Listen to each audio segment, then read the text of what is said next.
Jun dan akan berada di auditorium Bandaraya. Itu satu.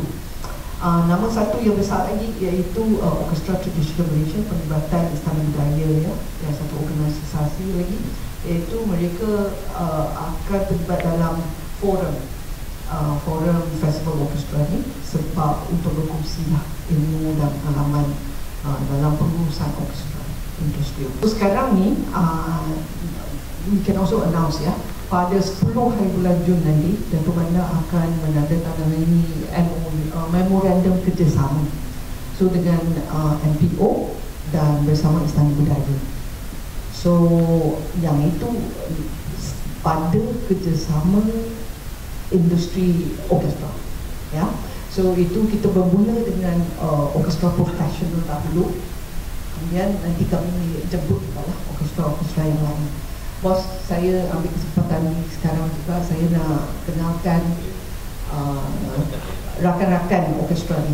You know ya, kalau pada tuan-puan yang tahu ya, kalau bukan profesional, nak menganjurkan, nak menguruskan, nak menselaraskan persembahan orkestra sangat rumit, sangat susah ya. So saya ambil kesempatan ni just to introduce ya. Sudah one sentence. Saya Surat, saya dari Clap and Tap Society. Kami amateur punya orkestra, string orchestra. So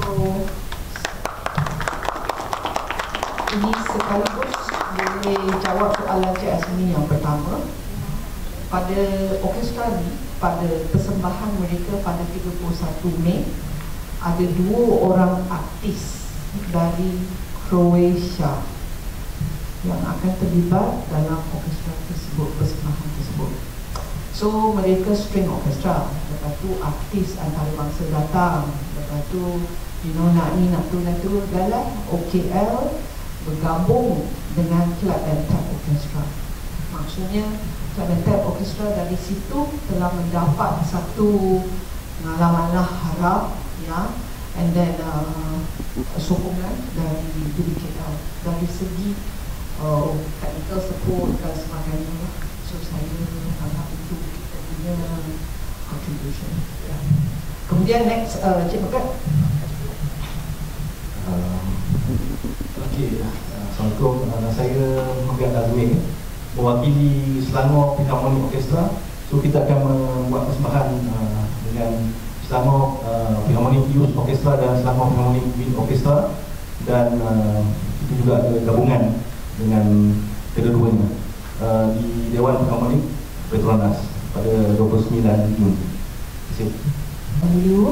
From PJ Philharmonic Orchestra, the conductor of this time concert. We are so happy to collaborate with Vital for this opportunity, and the show is on the end of this month and June. Then we have to collaborate with all the children and all the seasoned musicians together in one stage. And then together collaboration with Vital musicians also. Saya Syuri daripada Malaysia Philharmonic Orchestra. Untuk konsert bersama Festival Orchestra, kita akan feature our youth orchestra, Malaysia Philharmonic Youth Orchestra, our talent development program untuk local musicians. At the same time, kita collaborate. I'm representing Skora Community Arts Center, whereby about 70 participants from our school will be taking part on June 1st. I'm Debbie from Malaysia, and I'm Joey from Malaysia. We'll be bringing in Xiang Symphony from Bangkok under the leader of Metro Songtao. Our concert will be held on 21st June, 8 p.m. at Auditorium Thailand. My name is CG. I am from CG Epic Flute Choir. My group is a group of flutists. It's all flutes. And currently it's the biggest community flute choir in Malaysia, and we are performing in June 7 and 8.